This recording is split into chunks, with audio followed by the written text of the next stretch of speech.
মানুষ মাত্রই ভুল হতেই পারে, সেটা বাংলাদেশ জাতীয়তাবাদী দল হোক, এনসিপি হোক, জামাত হোক, মানবজাতি মানেই ভুল হবে।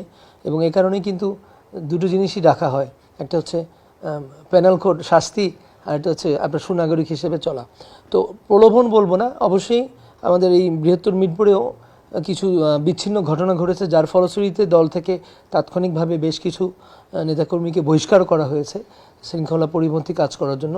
তো ওভারঅল আমরা জনগণের সাথে সম্পৃক্ত, যেহেতু সবসময় তৃণমূলে জনগণকে নিয়ে চলি, তো তুলনামূলকভাবে আমাদের এখানে মিরপুর থানা, দারুসালাম এবং শাহালি থানায় অপরাধ এবং ওভারঅল যে আইনশৃঙ্খলা পরিস্থিতি অত্যন্ত স্মরণীয় পর্যায়ে আছে। কারণ আমি নিয়মিতই সেনাবাহিনীর সাথে সমন্বয় সভায় যাই এবং আমি বলবো আমাদের এলাকায় আমাদের নেতাকর্মী তৃণমূল পর্যায়ে জনগণের সাথে মিশে থেকে একসাথে যৌথভাবে ভালো কাজ, এলাকার উন্নয়নমূলক কর্মকাণ্ডে তারা জড়িত আছে এবং বিধায় এখানে সেই ধরনের নেতিবাচক কাজকর্ম একদমই কমে আসছে এবং স্মরণীয় পর্যায়ে আছে।